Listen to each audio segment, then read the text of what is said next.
មានមនុស្សម្នានាំក្មេងតូចៗមកឲ្យព្រះយេស៊ូវដាក់ព្រះហស្ថលើពួកវាប៉ុន្តែពួកសាវកស្ដីបន្ទោសអ្នកទាំងនោះកាលព្រះយេស៊ូវឃើញដូច្នោះព្រះអង្គទាស់ព្រះハរតីណាស់ហើយមានព្រះបន្ទូលថាទុកឲ្យក្មេងៗមករកខ្ញុំចុះកុំខ្វាត់ពួកវាឡើយត្បិតមានតែអ្នកមានចិត្តដូចក្មេងៗទាំងនេះប៉ុណ្ណោះដែលចូលក្នុងព្រះរាជព្រះជាម្ចាស់បានខ្ញុំសូមប្រាប់ឲ្យអ្នករាល់គ្នាដឹងច្បាស់ថាអ្នកណាមិនព្រមទទួលព្រះរាជព្រះជាម្ចាស់ដោយក្មេងតូចមួយទេអ្នកនោះមិនអាចចូលក្នុងព្រះរាជព្រះអង្គបានឡើយបន្ទាប់មកព្រះអង្គអោបក្មេងទាំងនោះរួចប្រទានពរឲ្យពួកវាដោយដាក់ព្រះហស្ថពីលើ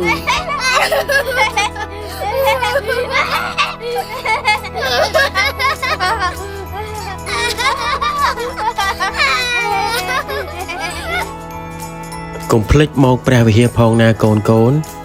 សូមព្រះជាម្ចាស់ប្រទានពរដល់កូន